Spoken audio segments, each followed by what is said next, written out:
ಒಂದು ಕಾಲದಲ್ಲಿ king of good time ಅಂತ ಕರೆಸಿಕೊಳ್ಳುತ್ತಿದ್ದಂತಹ ವ್ಯಕ್ತಿ, ಒಂದು ಸಮಯದಲ್ಲಿ ತನ್ನ ಐಷಾರಾಮಿ ಜೀವನಕ್ಕೆ ಹೆಸರುವಾಸಿಯಾದಂತಹ ಆ ವ್ಯಕ್ತಿ ನಿಜವಾಗಿಯೂ ಮಹಾರಾಜನ ರೀತಿ ಬದುಕ್ತಿದ್ದ.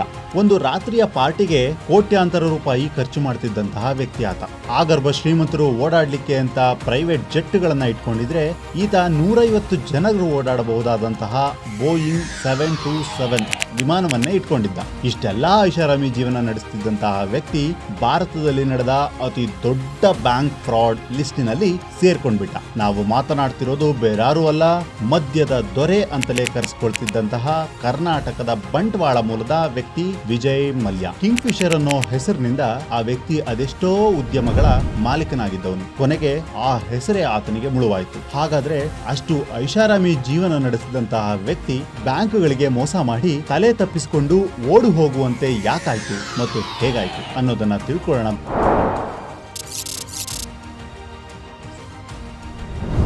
1955ರ ಡಿಸೆಂಬರ್ 18ರಂದು ಆಗಿನ ಶ್ರೀಮಂತ ವ್ಯಕ್ತಿಗಳಲ್ಲಿ ಒಬ್ಬರಾದಂತಹ ವಿಠ್ಠಲ ಮಲ್ಯ ಅವರ ಒಬ್ಬನೇ ಮಗನಾಗಿ ಹುಟ್ಟಿದವನು ವಿಜಯ್ ಮಲ್ಯ. ವಿಜಯ್ ಮಲ್ಯರಿಗೆ ಯಾವುದಕ್ಕೂ ಕೊರತೆ ಇರಲಿಲ್ಲ. ತಂದೆ ವಿಠಲ್ ಮಲ್ಯ ಅದಾಗಲೇ ಮದ್ಯ ವ್ಯವಹಾರದಲ್ಲಿ ಸಾಕಷ್ಟು ಹಣ ಮತ್ತೆ ಹೆಸರು ಮಾಡಿದಂತವರು. ಯುನೈಟೆಡ್ ಬ್ರೇವರೀಸ್ ಅನ್ನೋ ಹೆಸರಿನ ಕಂಪನಿಯಿಂದ ಭಾರತದ ತುಂಬೆಲ್ಲ ಲಿಕ್ಕರ್ನ ಅಧಿಪತ್ಯವನ್ನ ಸಾಧಿಸಿಬಿಟ್ಟಿದ್ರು. ವಿಠಲ್ ಮಲ್ಯರನ್ನ ಸಾಮಾನ್ಯ ಜನ ಒಳ್ಳೆ ರೀತಿಯಲ್ಲಿ ನೋಡ್ತಿರ್ಲಿಲ್ಲ. ಯಾಕಂದ್ರೆ ಅವರು ಮಾಡ್ತಿದ್ದ ಬಿಸ್ನೆಸ್ ಅಂತದ್ದು ನೋಡಿ. ಈ ವಿಠಲ್ ಮಲ್ಯರು ಯಾವಾಗ್ಲೂ ಮೀಡಿಯಾಗಳಿಂದ ದೂರ ಇರ್ತಿದ್ರು. ತನ್ನ ಬಗ್ಗೆ ಯಾರಾದ್ರೂ ಆರ್ಟಿಕಲ್ ಬರೀತಿದ್ದಾರೆ ಅಂತ ಗೊತ್ತಾದ್ರೆ ಅದನ್ನ ತಮ್ಮ ಹಣಬಲದಿಂದ ತಡೀತಿದ್ರು ಅಂತಾನೂ ಹೇಳಲಾಗುತ್ತೆ. ವಿಜಯ್ ಮಲ್ಯ ಅವರ ಒಬ್ಬನೇ ಮಗ. ಆತ ಚಿಕ್ಕಂದಿನಿಂದಲೂ ಶ್ರೀಮಂತ ಬದುಕನ್ನ ಕಂಡವನು. ಹಾಗಾಗಿ ಆತನ ಆಸಕ್ತಿಗಳು ಕೂಡ ಬೇರೆ ರೀತಿನಲ್ಲೇ ಇದ್ವು. ಆತನಿಗೆ ಕಾರುಗಳು ಅಂದ್ರೆ ತುಂಬಾನೇ ಇಂಟ್ರೆಸ್ಟ್. ಆ ಸಮಯಕ್ಕೆ ಭಾರತದಲ್ಲಿ ಬೇರೆ ಮಕ್ಕಳು ಬುಗುರಿ, ಕಲ್ಲು, ಕೋಲುಗಳಿಂದ ಆಟವಾಡ್ತಿದ್ರೆ ವಿಜಯ್ ಮಲ್ಯ ಮಾತ್ರ ರಿಮೋಟ್ ಕಾರ್ನಂತಹ ಟಾಯ್ಗಳ ಜೊತೆ ಆಟವಾಡ್ತಿದ್ದ.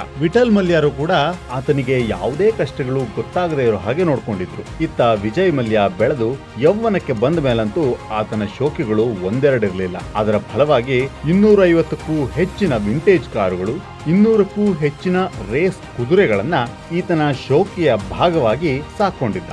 ಆದ್ರೆ ಈ ರೀತಿಯ ತೋರ್ಪಡಿಕೆಯ ಶೋಕಿ ವಿಠಲ್ ಮಲ್ಯರಿಗೆ ಇಷ್ಟವಿರಲಿಲ್ಲ. ಯಾಕೆಂದ್ರೆ ಈ ರೀತಿಯ ದುಂದುವೆಚ್ಚ ಮಾಡುವ ವ್ಯಕ್ತಿ ಒಳ್ಳೆ ಬಿಸ್ನೆಸ್ ಮ್ಯಾನ್ ಆಗೋದಿಕ್ಕೆ ಲಾಯಕ್ಕಲ್ಲ ಅನ್ನೋದು ಅವರ ಅನಿಸಿಕೆ ಆಗಿತ್ತು. ಆದ್ರೆ ಚಿಕ್ಕಂದಿನಿಂದಲೇ ಹಾಗೆ ಬೆಳೆಸಿ ಈಗ ಈ ಶೋಕಿಗಳನ್ನ ಬಿಡು ಅಂದ್ರೆ ಅವ ಬಿಟ್ಟಾನೆ. 1982ರಲ್ಲಿ ಇಂಡಿಯನ್ ಗ್ರ್ಯಾಂಡ್ ಪ್ರಿಕ್ಸ್ ಅಂದ್ರೆ ಭಾರತೀಯ ಫಾರ್ಮುಲಾ 1 ರೇಸ್ ನಲ್ಲಿ ಗೆದ್ದು ನ್ಯಾಷನಲ್ ಚಾಂಪಿಯನ್ ಆದ. ಇಲ್ಲಿಂದ ರೇಸ್ ಕಾರುಗಳ ಕಡೆಗೆ ಆತ ಮುಂದುವರಿಯುವ ಯೋಚನೆ ಹೊಂದಿದ್ದ. ಆದ್ರೆ ವಿಜಯ್ ಮಲ್ಯನಿಗೆ ಶಾಕ್ ಒಂದು ಕಾದಿತ್ತು. 1983ರಲ್ಲಿ ವಿಠಲ್ ಮಲ್ಯ ಅಚಾನಕ್ಕಾಗಿ ಹೃದಯಾಘಾತದಿಂದ ಇಹಲೋಕ ತ್ಯಜಿಸಿಬಿಟ್ರು. ಇದರಿಂದ ಅವರು ನಡೆಸುತ್ತಿದ್ದಂತಹ ಅಷ್ಟು ವ್ಯವಹಾರ ವಿಜಯ್ ಮಲ್ಯನ ಕೈಗೆ ಬಂತು. ಆಗ ವಿಜಯ್ ಮಲ್ಯನಿಗೆ 28 ವರ್ಷ. ತನ್ನ ರೇಸ್ ಕೆರಿಯರ್ಗೆ ಗುಡ್ ಬೈ ಹೇಳಿ ತಂದೆ ನಡೆಸ್ತಾ ಇದ್ದಂತಹ ಸಾರಾಯಿ ಅಂದ್ರೆ ಲಿಕ್ಕರ್ ಬಿಸ್ನೆಸ್ ಗೆ ಬಂದ. ಆ ಸಮಯಕ್ಕೆ ಈತನ ಶೋಕಿಯ ಬದುಕು ಕಂಡಿದ್ದಂತಹ ಅನೇಕರು ಈತ ಈ ಬಿಸ್ನೆಸ್ ಮುಂದುವರ್ಸೋಕಾಗಲ್ಲ, ಈತನಿಗೆ ಆ ಶಕ್ತಿ ಇಲ್ಲ ಅಂತಿದ್ರು. ಆದರೆ ಮುಂದೆ ಅವರೆಲ್ಲರೂ ಶಾಕ್ ಆಗೋ ರೀತಿ ಆಗಿತ್ತು. ಯುನೈಟೆಡ್ ಬ್ರೆವರೇಜ್ ನ ಪ್ರಾಡಕ್ಟ್ ಗಳಲ್ಲಿ ಕಿಂಗ್ ಫಿಶರ್ ಮಲ್ಯನ ಅಟ್ರಾಕ್ಟ್ ಮಾಡಿತ್ತು. ಯಾಕಂದ್ರೆ ತಂದೆ ತೀರಿಕೊಳ್ಳುವ ಮೊದಲು ಅಂದ್ರೆ 1978ರಲ್ಲಿ ಖುದ್ದು ವಿಜಯ್ ಕೈಯಲ್ಲೇ ಲಾಂಚ್ ಮಾಡಿಸಿದ್ರು. ವಿಜಯ್ಗೆ ಅಷ್ಟೊತ್ತಿಗೆ ಗೊತ್ತಿತ್ತು ಕಿಂಗ್ ಫಿಶರ್ ನ ಹಿಟ್ ಮಾಡ್ಬೇಕಂದ್ರೆ ಯುವಕರನ್ನ ಸೆಳಿಬೇಕು, ಅವರಿಗೆ ಇದನ್ನ ತಲುಪಿಸಬೇಕು ಅಂತ. ಅದರಿಂದಲೇ ಆರಂಭವಾಗಿದ್ದು ಪಬ್ ನ ಸಂಸ್ಕೃತಿ. ನಿಮ್ಗೆ ಗೊತ್ತಾ, ದೇಶದಲ್ಲಿ ಮೊದಲ ಬಾರಿಗೆ ಪಬ್ ಸ್ಟಾರ್ಟ್ ಆಗಿದ್ದು ನಮ್ಮ ಬೆಂಗಳೂರಿನಲ್ಲಿ. ಪಬ್ಗಳಿಗೆ ಗಂಡು ಮಕ್ಕಳನ್ನ ಸೆಳೆಯೋದಿಕ್ಕಾಗಿ ಒಂದಷ್ಟು ಹೆಣ್ಣು ಮಕ್ಕಳ ಕೈಗೆ ಕಿಂಗ್ ಫಿಶರ್ ನ ಬಾಟಲಿ ಕೊಟ್ಟು ಕೂರಿಸಿ ಬಿಡ್ತಿದ್ರು. ಹೀಗೆ ಆರಂಭವಾದಂತಹ ಪಬ್ ಸಂಸ್ಕೃತಿ ಮುಂದೆ 5 ವರ್ಷಗಳಲ್ಲಿ ಬೆಂಗಳೂರಿನ ಅನೇಕ ಕಡೆ 40 ಪಬ್ಗಳು ಆರಂಭವಾಗೋದಕ್ಕೆ ಕಾರಣವಾಯಿತು. ನೋಡ್ತಿದ್ದಂತೆ ಕಿಂಗ್ ಫಿಶರ್ ದೊಡ್ಡ ಬ್ರ್ಯಾಂಡ್ ಆಗಿ ಕುಡಿಯುವವರನ್ನ ತನ್ನ ತೆಕ್ಕೆಗೆ ಎಳೆದುಕೊಂಡು ಬಿಟ್ಟಿತ್ತು. ಯಾವ ಹಂತಕ್ಕೆ ತಲುಪ್ತು ಅಂತಂದ್ರೆ ಬಾರ್ಗೋಗಿ ಬಿಯರ್ ಕೊಡಿ ಅನ್ನೋ ಬದಲಿಗೆ ಕಿಂಗ್ ಫಿಶರ್ ಕೊಡಿ ಅಂತ ಕೇಳುವವರೆಗೆ ಆ ಬ್ರ್ಯಾಂಡ್ ತನ್ನ ಇಮೇಜ್ ಅನ್ನ ಕ್ರಿಯೇಟ್ ಮಾಡ್ಕೊಂಡಿತ್ತು. ಆ ಸಮಯಕ್ಕೆ ಕರ್ನಾಟಕದ ಒಂದಷ್ಟು ರಾಜಕಾರಣಿಗಳ ವಿರೋಧ ಕೂಡ ವ್ಯಕ್ತವಾಯಿತು. ಮಲ್ಯನಿಗೆ ಇದು ಯಾವುದರ ಕಾವೂ ತಟ್ಟಲಿಲ್ಲ. ಯುಬಿ ಕಂಪನಿ ಭಾರತದಲ್ಲಿ ತನ್ನ ಮಾರ್ಕೆಟ್ ಶೇರ್ ಅನ್ನ 90% ವರೆಗೆ ಆಕ್ರಮಿಸಿಕೊಂಡು ಬಿಟ್ಟಿತ್ತು. ಉತ್ತುಂಗ ಶಿಖರಕ್ಕೇರಿ ಕುಳಿತು ಬಿಟ್ಟಿತ್ತು. ಇಷ್ಟೆಲ್ಲ ಸಾಧಿಸಿದ ಮಲ್ಯನನ್ನ ರೋಲ್ ಮಾಡೆಲ್ ರೀತಿ ನೋಡೋದಕ್ಕೆ ಕೆಲವರು ಆರಂಭಿಸಿದ್ರು. ಆ ಸಮಯಕ್ಕೆ ಕಾರ್ ಅನ್ನೋದು ತುಂಬಾ ಲಕ್ಸುರಿ ವಸ್ತು. ಆದ್ರೆ ಈತನ ಬಳಿ BMW, ಬೆನ್ಸ್, ಪೋರ್ಷೆ ಅಂತಹ ಲಕ್ಸುರಿ ಕಾರ್ಗಳು ಇವನ ಹತ್ರ ಇತ್ತು. ಇದೇ ಸಮಯದಲ್ಲಿ ಬಂದ ಹೆಸರು the king of good time. ಆದ್ರೆ ಟೈಮ್ ಅನ್ನೋದು ಹಿಂಗೆ ಇರುತ್ತೆ, ಕಾಲ ಬದಲಾದಂತೆ ಎಲ್ಲವೂ ಬದಲಾಗುತ್ತಾ ಹೋಯ್ತು. ಭಾರತದಂತಹ ದೇಶದಲ್ಲಿ ಸಾರಾಯಿ ಕೆಟ್ಟದ್ದು ಅನ್ನೋದನ್ನ ಮತ್ತಷ್ಟು ಪ್ರಬಲಗೊಳಿಸಲು ಒಂದಷ್ಟು ಪ್ರಚಾರಗಳು ನಡೆದವು. ಸರ್ಕಾರ ಕೂಡ ಇದ್ರ ವಿರುದ್ಧ ಒಂದಷ್ಟು ಕ್ರಮ ಕೈಗೊಳ್ಳಲು ನಿರ್ಧಾರ ತೆಗೆದುಕೊಳ್ಳಲು ಯೋಚಿಸುವಾಗ ಒಂದಷ್ಟು ರಾಜ್ಯಗಳು ಸಾರಾಯಿಯನ್ನ ಬ್ಯಾನ್ ಕೂಡ ಮಾಡಿದ್ವು. ಈ ಕಾರಣದಿಂದಾಗಿ ಕಿಂಗ್ ಫಿಶರ್ ನ ವ್ಯಾಪಾರದಲ್ಲಿ ಒಂದಷ್ಟು ಇಳಿಕೆ ಕೂಡ ಕಾಣ್ತು. ಇದು ಕೇವಲ ಆರಂಭವಾಗಿತ್ತು.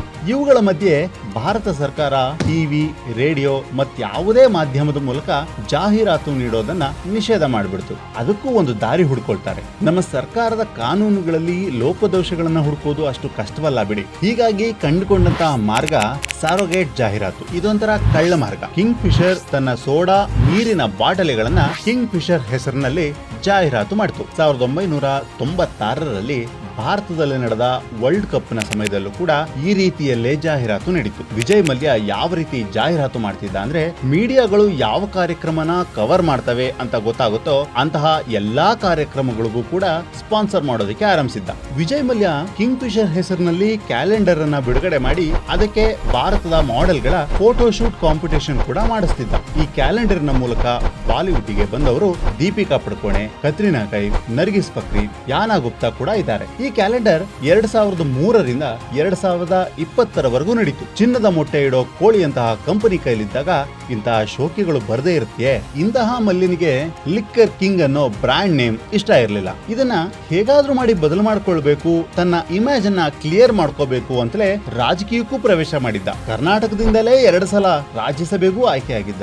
ಆದ್ರೂ ಆ ಬ್ರಾಂಡ್ ನೇಮ್ ಮಾತ್ರ ದೂರ ಆಗಿರ್ಲಿಲ್ಲ. ಇಷ್ಟೆಲ್ಲಾ ಮಾಡೋ ಬದಲಿಗೆ ಯಾವ್ದಾದ್ರೂ ಒಂದು ಹೊಸ ಬಿಸ್ನೆಸ್ ಮಾಡಿ ಅದ್ರ ಮುಖಾಂತರ ತನ್ನ ಬ್ರಾಂಡ್ ನೇಮ್ ಅನ್ನ ಚೇಂಜ್ ಮಾಡ್ಕೋಬೇಕು ಅನ್ನೋದು ಆತನ ಅಭಿಪ್ರಾಯ ಆಗಿತ್ತು. ಆಗ ಒಂದು ಐಡಿಯಾ ಬಂದಿತ್ತು. ಆ ಐಡಿಯಾ ನಿಜವಾಗಿಯೂ ವಿಜಯ್ ಮಲ್ಯನ ಹೆಸರನ್ನ ಬದಲಿಸಿಬಿಟ್ಟಿತ್ತು. ಆದ್ರೆ ಲಿಕ್ಕರ್ ಕಿಂಗ್ ಅನ್ನೋ ಹೆಸರನ್ನಲ್ಲ, ಬದಲಿಗೆ the king of good time ಅನ್ನೋ ಹೆಸರನ್ನ ಬದಲಿಸಿ the man of bad time ಹೆಸರನ್ನ ಕೊಟ್ಬಿಟ್ಟಿತ್ತು. 2004ರಲ್ಲಿ 12 ಏರ್ಬಸ್ A320 ವಿಮಾನಗಳನ್ನ $240 ಮಿಲಿಯನ್ ಅಂದ್ರೆ ಅವತ್ತಿಗೆ ಸುಮಾರು 12,000 ಕೋಟಿ ಕೊಟ್ಟು ಕಿಂಗ್ ಫಿಶರ್ ಏರ್ಲೈನ್ಸ್ ಹೆಸರಿನಲ್ಲಿ ಐಷಾರಾಮಿ ಏರ್ಲೈನ್ಸ್ ಅನ್ನ ಅನೌನ್ಸ್ ಮಾಡಿದ್ದ. ಎಲ್ಲಾ ಏರ್ಲೈನ್ಗಳು ಕಡಿಮೆ ಹಣಕ್ಕೆ ಕಡಿಮೆ ಸೌಲಭ್ಯಗಳನ್ನ ನೀಡಿದ್ರೆ ಕಿಂಗ್ ಫಿಶರ್ ಏರ್ಲೈನ್ಸ್ ಕಡಿಮೆ ಹಣದಲ್ಲಿಯೇ ಐಷಾರಾಮಿ ಪ್ರಯಾಣದ ಸವಲತ್ತನ್ನ ಕೊಡೋದಕ್ಕೆ ಆರಂಭ ಮಾಡಿತ್ತು. ವಿಜಯ್ ಮಲ್ಯನ ಮಾತಲ್ಲೇ ಹೇಳೋದಾದ್ರೆ, ನಾವು ಗಗನಸಖಿಯರನ್ನ ಅಪಾಯಿಂಟ್ ಮಾಡಲ್ಲ, ಬದಲಿಗೆ ಮಾಡೆಲ್ ಗಳನ್ನ ಅಪಾಯಿಂಟ್ ಮಾಡ್ತೀವಿ ಅಂತ ಹೇಳಿದ್ದ. ಒಂದು ದೊಡ್ಡ ಪಾರ್ಟಿಯೊಂದಿಗೆ ವಿವಿಐಪಿ ಗೆಸ್ಟ್ ಗಳ ಸಮ್ಮುಖದಲ್ಲಿ ತನ್ನ ಮಗನ 18ನೇ ಹುಟ್ಟುಹಬ್ಬಕ್ಕೆ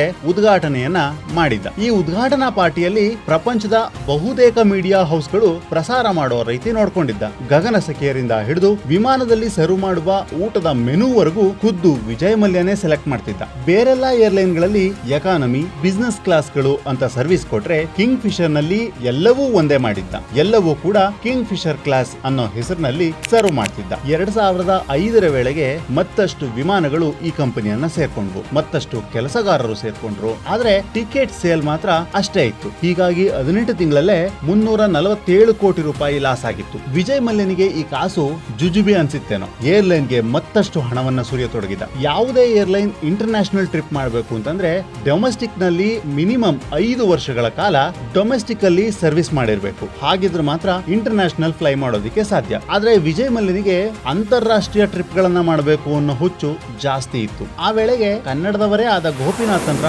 ಏರ್ ಡೆಕ್ಕನ್ ಏರ್ಲೈನ್ ಅನ್ನ ಖರೀದಿ ಮಾಡೋದಕ್ಕೆ ಕೈ ಹಾಕಿದ್ದ.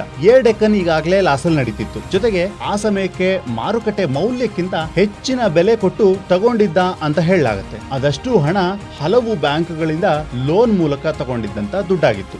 ಏರ್ ಡೆಕ್ಕನ್ ನ ಮರ್ಜ್ ಮಾಡೋದ್ರಿಂದ ಇಂಟರ್ನ್ಯಾಷನಲ್ ಆಪರೇಷನ್ ಗೆ ಅನುಮತಿ ಸಿಕ್ಕಿತ್ತು. ಇದರಿಂದ ಪ್ರಯಾಣಿಕರಿಗಂತೂ ಖುಷಿಯಾಗಿತ್ತು. ಆದ್ರೆ ಏರ್ಲೈನ್ ಬಿಸ್ನೆಸ್ ಇದೆಯಲ್ಲ, ಅದು ಎಲ್ರ ಕೈಲೂ ಮಾಡಕ್ಕಾಗಲ್ಲ. ಅದರಲ್ಲೂ ಭಾರತದಲ್ಲಿ ತುಂಬಾನೇ ಕಷ್ಟ. ಈ ಏರ್ಲೈನ್ ಕಂಪನಿಗಳು ಹೇಗೆ ಬದುಕ್ತವೆ, ಹೇಗೆ ಬದುಕುಳಿದಿವೆ ಅನ್ನೋದನ್ನ ಮತ್ತೊಂದು ಅಧ್ಯಾಯದಲ್ಲಿ ತಿಳ್ಕೊಳ್ಳೋಣ. ಮಲ್ಯ ಎಷ್ಟೇ ಸರ್ಕಸ್ ಮಾಡಿದ್ರೂ ಸಾಲ ಮತ್ತದರ ಮೇಲಿನ ಬಡ್ಡಿ ಬೆಟ್ಟದಂತೆ ಬೆಳಿತಾನೆ ಹೋಯ್ತು. ಇದೆಲ್ಲದರ ಮಧ್ಯೆ ಮಲ್ಯನ ಹಳೆ ಚಾಳಿ ಇತ್ತಲ್ಲ, ಅದು ಮತ್ತೆ ಚಿಗುರು ಹಿಡಿಯೋಕೆ ಸ್ಟಾರ್ಟ್ ಆಗಿತ್ತು. ಮಲ್ಯ ಫಾರ್ಮುಲಾ 1 ಕಾರ್ ರೇಸಿನ ಟೀಮ್ ಖರೀದಿ ಮಾಡಿದ್ದ. ಅದರ ಜೊತೆಗೆ RCB ತಂಡ ಕೂಡ ಇತ್ತು. ದೊಡ್ಡೋರು ಹೇಳಲ್ವಾ, ಹುಟ್ಟುಗುಣ ಸುಟ್ರೂ ಹೋಗಲ್ಲ ಅಂತ, ಆ ಜಾಯಮಾನದವನು ಇವನು. ಅಷ್ಟೊತ್ತಿಗೆ 2008 ಅಮೆರಿಕದಲ್ಲಿ ಆರ್ಥಿಕ ಮುಗ್ಗಟ್ಟು ಆರಂಭವಾಗಿತ್ತು. ಶೇರ್ ಮಾರುಕಟ್ಟೆ ಕ್ರಾಶ್ ಆಗಿತ್ತು. ಕ್ರೂಡ್ ಆಯಿಲ್ ಪ್ರೈಸ್ ಹೆಚ್ಚಾಗಿತ್ತು. ಮನುಷ್ಯನಿಗೆ ಕೊಂಡುಕೊಳ್ಳುವ ಶಕ್ತಿ ಕಡಿಮೆ ಆಗಿತ್ತು. ಈ ಸಮಯದಲ್ಲೇ ಏರ್ಲೈನ್ ಬಿಸ್ನೆಸ್ಗೆ ತುಂಬಾ ಹೊಡೆತ ಬೀಳುತ್ತೆ. ಒಂದು ಕಡೆ ಪೆಟ್ರೋಲ್ ಪ್ರೈಸ್ ಹೆಚ್ಚಳ, ಮತ್ತೊಂದು ಕಡೆ ಜನ ಪ್ರಯಾಣ ಮಾಡೋದಿಕ್ಕೆ ದುಡ್ಡು ಕಡಿಮೆ ಇದೆ. ಕೈಯಲ್ಲಿ ಕಾಸಿಲ್ದಿದ್ದಾಗ ಯಾರ ದೇಶ ಸುತ್ತಕ್ಕೆ ಹೋಗ್ತಾರೆ?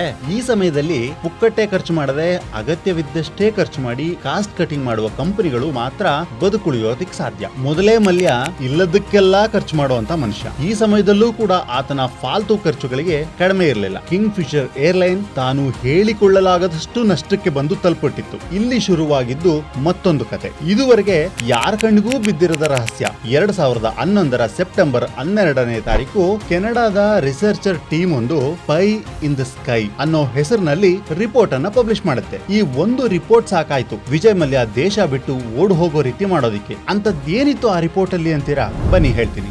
ಎಲ್ಲಾ ಏರ್ಲೈನ್ಗಳು ನಷ್ಟದಲ್ಲಿ ನಡೀತೇವೆ. ಅವರು ಕೊಡ್ತಿದ್ದ ಸೌಲಭ್ಯಗಳನ್ನ ಮತ್ತಷ್ಟು ಕಡಿಮೆ ಮಾಡಿವೆ. ಆದ್ರೆ ಕಿಂಗ್ ಫಿಶರ್ ಏರ್ಲೈನ್ ಮಾತ್ರ ಯಾವುದೇ ಖರ್ಚುಗಳನ್ನ ಕಡಿಮೆ ಮಾಡ್ತಿಲ್ಲ. ಅರ್ಧಕ್ಕರ್ಧ ವಿಮಾನಗಳು ಖಾಲಿ ತಿರುಗಾಡ್ತಿದ್ರು, ತನ್ನ ಐಷಾರಾಮಿತನವನ್ನು ಮಾತ್ರ ಕಡಿಮೆ ಮಾಡಿಲ್ಲ. ಹೇಗ್ ಸಾಧ್ಯ ಇದೆಲ್ಲ ಅಂತ ಮೂಲ ಹುಡುಕ ಹೊರಟಾಗ ಸಿಕ್ಕಿದ್ದು ಕಿಂಗ್ ಫಿಶರ್ ನ ಎಲ್ಲಾ ಹಣವನ್ನ ವಿವಿಧ ಬ್ಯಾಂಕುಗಳಿಂದ ಸಾಲ ತಗೊಂಡು ಬಂದು ಖರ್ಚು ಮಾಡ್ತಾ ಇತ್ತು. 2009 ಅಕ್ಟೋಬರ್ ನಲ್ಲಿ IDBI ಬ್ಯಾಂಕ್ ಹತ್ರ 200 ಮಿಲಿಯನ್ ಅಷ್ಟು ಲೋನ್ ತಗೊಳ್ತು. ಆದ್ರೆ ಆ ಬ್ಯಾಂಕಿಗೆ ಕೊಟ್ಟಿದ್ದಂತ ಡಾಕ್ಯುಮೆಂಟ್ ನಕಲಿಯಾಗಿತ್ತು. ವಿಜಯ್ ಮಲ್ಯನ ಹೆಸರು ಕೂಡ ಹಾಗೆ ಇತ್ತು. ವಿಜಯ್ ಮಲ್ಯನ ಹೆಸರು ಒಂದ್ ಸಾಕಾಗಿತ್ತು ಲೋನ್ ಸ್ಯಾಂಕ್ಷನ್ ಆಗೋದಿಕ್ಕೆ. ಅಷ್ಟು ಹೆಸರು ಮಾಡಿದ್ದ Vijay Mallya bank document check ಮಾಡೋದ್ರಲ್ಲಿ ಎಡವಿತ್ತು. ಒಂದು ರೀತಿನಲ್ಲಿ ನೋಡೋದಾದ್ರೆ ಚೆಕ್ ಮಾಡೋ ಗೋಜಿಗೆ ಹೋಗಿರ್ಲಿಲ್ಲ. 2009-10 ಎರಡೇ ವರ್ಷದಲ್ಲಿ $7 ಬಿಲಿಯನ್ ನಷ್ಟಕ್ಕೆ ಬಂದು ತಲುಪಿತು ಕಿಂಗ್ ಫಿಶರ್ ಏರ್ಲೈನ್. ಈ ರಿಪೋರ್ಟ್ ಹೇಳೋ ಪ್ರಕಾರ ಕಿಂಗ್ ಫಿಶರ್ ಏರ್ಲೈನ್ ದಿವಾಳಿ ಹಂತಕ್ಕೆ ಬಂದು ತಲುಪಿತ್ತು. ಈ ರಿಪೋರ್ಟ್ ಭಾರತೀಯ ಮಾರುಕಟ್ಟೆಯಲ್ಲಿ ತುಂಬಾನೇ ಸದ್ದು ಮಾಡ್ತು. ಈ ಸುದ್ದಿ ಹೊರಬೀಳ್ತಿದ್ದಂಗೆ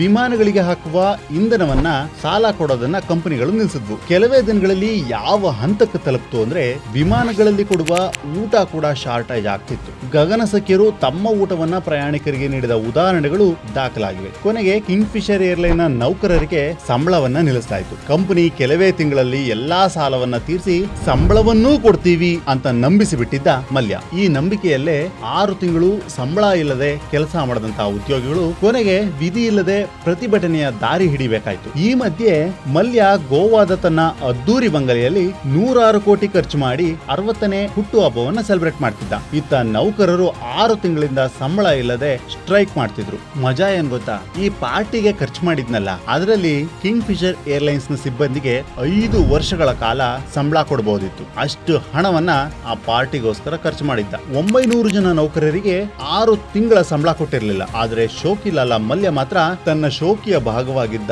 ಫಾರ್ಮುಲಾ 1 ಮತ್ತೆ RCBಗೆ ಯಾವುದೇ ತೊಂದರೆ ಆಗದಂತೆ ನೋಡ್ಕೊಂಡಿದ್ದ. ಈ ಮಧ್ಯೆ ನೌಕರರಿಂದ ಹಿಡ್ಕೊಂಡಿದ್ದಂತಹ ಇನ್ಕಮ್ ಟ್ಯಾಕ್ಸ್ ಅನ್ನು ಕೂಡ ಸರ್ಕಾರಕ್ಕೆ ಕಟ್ಟಿರಲಿಲ್ಲ ಈ ಭೂಪ. ಇದೇ ಕಾರಣಕ್ಕೆ ಕಿಂಗ್ ಫಿಶರ್ ಏರ್ಲೈನ್ಸ್ ನ ಬ್ಯಾಂಕ್ ಖಾತೆಗಳನ್ನ ಸರ್ಕಾರ ಮುಟ್ಟುಗೋಲು ಹಾಕೊಂಡಿತ್ತು. 2012 ವೇಳೆಗೆ ಅರ್ಧಕ್ಕರ್ಧ ವಿಮಾನಗಳು ಹಾರಾಟ ನಡೆಸದೆ ನೆಲದಲ್ಲೇ ನಿಂತ್ಕೊಂಡ್ಬಿಟ್ಟಿದ್ದು. ಅಕ್ಟೋಬರ್ 20, 2012 ನಾಗರಿಕ ವಿಮಾನಯಾನ ಇಲಾಖೆ ಕಿಂಗ್ ಫಿಶರ್ ಏರ್ಲೈನ್ಸ್ ನ ಲೈಸೆನ್ಸ್ ಅನ್ನೇ ರದ್ದು ಮಾಡಿಬಿಡ್ತು. ಅವತ್ತು ಕಿಂಗ್ ಫಿಶರ್ ಏರ್ಲೈನ್ಸ್ ನ ಕೊನೆ ದಿನ. ವಿಜಯ್ ಮಲ್ಯ ಒಟ್ಟು 17 ಬ್ಯಾಂಕ್ಗಳಲ್ಲಿ 9,000 ಕೋಟಿ ರೂಪಾಯಿಗಳನ್ನ ಲೋನ್ ಮಾಡಿದ್ದ. ಇದರಲ್ಲಿ ಅತಿ ಹೆಚ್ಚಿನ ಹಣ ನಮ್ಮ ನಿಮ್ಮಂತವರು ಬಳಸುವ ಸಾರ್ವಜನಿಕ ಬ್ಯಾಂಕ್ಗಳಲ್ಲಿ ತೆಗೆದುಕೊಂಡಿದ್ದು. ಅಂದ್ರೆ ಇದು ಭಾರತದ ಸಾಮಾನ್ಯ ಜನರ ಹಣ. ಇದರಿಂದಾಗಿ ಬ್ಯಾಂಕುಗಳು ಮಲ್ಯನ ವಿರುದ್ಧ ನ್ಯಾಯಾಲಯದಲ್ಲಿ ಕೇಸ್ ಹಾಕ್ತವೆ. ಉದ್ದೇಶಪೂರ್ವಕವಾಗಿ ದಿವಾಳಿಯಾಗಿದ್ದಾನೆ ಅನ್ನೋ ಆರೋಪವನ್ನ ಮಾಡುತ್ತವೆ. ಈ ಆರೋಪವನ್ನ CBI ಮತ್ತು ಜಾರಿ ನಿರ್ದೇಶನಾಲಯ ತನಿಖೆ ಮಾಡಿತು. ಈ ತನಿಖೆಯ ಅಂಶವಾಗಿ ಮಲ್ಯ ಬ್ಯಾಂಕ್ಗಳಲ್ಲಿ ಲೋನ್ ತೆಗೆದುಕೊಳ್ಳುವಾಗ ನಕಲಿ ದಾಖಲೆಗಳನ್ನ ನೀಡಿ ಸಾಲ ತಗೊಂಡಿದ್ದನ್ನ ದೃಢಪಡಿಸಿದ್ವೆ. ಅದಷ್ಟೇ ಅಲ್ಲ, ಇಲ್ಲಿ ತಗೊಂಡಂತ ಸಾಲವನ್ನ ತನ್ನ ಶೋಕಿಗಾಗಿ ಮತ್ತೆ ಯುನೈಟೆಡ್ ಬ್ರೇವರೀಸ್ ನ ಮತ್ತಷ್ಟು ಬಿಸ್ನೆಸ್ ಗೆ ಬಳಸಿಕೊಂಡಿದ್ದ ಮಾಹಿತಿಯೂ ಕೂಡ ಹೊರಬತ್ತು. ನ್ಯಾಯಾಲಯದಲ್ಲಿ ಯಾವಾಗ ತನ್ನ ವಿರುದ್ಧ ಕೇಸುಗಳು ಬಿದ್ವು 2016ರಲ್ಲಿ ಮಲ್ಯ ಭಾರತವನ್ನು ಬಿಟ್ಟು ಯುಕೆಗೆ ತಲೆಮರೆಸಿಕೊಂಡು ಓಡಿ ಹೋದ. ಭಾರತ ಸರ್ಕಾರ ವಿಜಯ್ ಮಲ್ಯನ ಪಾಸ್ಪೋರ್ಟ್ ಅನ್ನು ಕೂಡ ಕ್ಯಾನ್ಸಲ್ ಮಾಡ್ತು.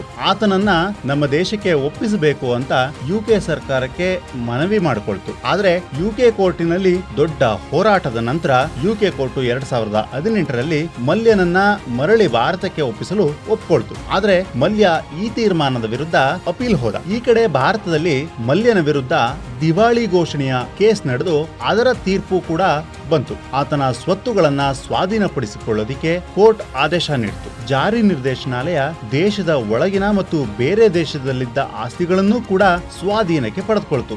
ಬೆಂಗಳೂರಿನ ಯುಬಿಸಿಟಿಯನ್ನು ಸೇರಿದಂತೆ ಆತನ ಐಷಾರಾಮಿ ಕಾರುಗಳನ್ನ ಮತ್ತೆ ಯುನೈಟೆಡ್ ಬ್ರೇವರೀಸ್ ನಲ್ಲಿದ್ದ ಮಲ್ಯನ ಷೇರುಗಳನ್ನ ಹರಾಜಿಗೆ ಇಡಲಾಯಿತು. ಕಿಂಗ್ ಆಫ್ ಗುಡ್ ಟೈಮ್ ಅನ್ನೋ ಹೆಸರು ಕಳಚಿಬಿದ್ದಿತ್ತು. ಕಿಂಗ್ ಆಫ್ ಬ್ಯಾಡ್ ಟೈಮ್ ಅನ್ನೋವರೆಗೆ ಬಂದು ನಿಂತಿತ್ತು ವಿಜಯ್ ಮಲ್ಯನ ಬದುಕು. ಈ ವಿಡಿಯೋ ಇಷ್ಟವಾಗಿದ್ರೆ ಲೈಕ್ ಮಾಡಿ, ನಿಮ್ಮ ಅನಿಸಿಕೆ ಅಭಿಪ್ರಾಯಗಳನ್ನ ಕಮೆಂಟ್ ಮೂಲಕ ತಿಳಿಸಿ, ಚಾನೆಲ್ ಅನ್ನ ಸಬ್ಸ್ಕ್ರೈಬ್ ಮಾಡ್ಕೊಳ್ಳೋ ಮೂಲಕ ಪ್ರೋತ್ಸಾಹಿಸಿ.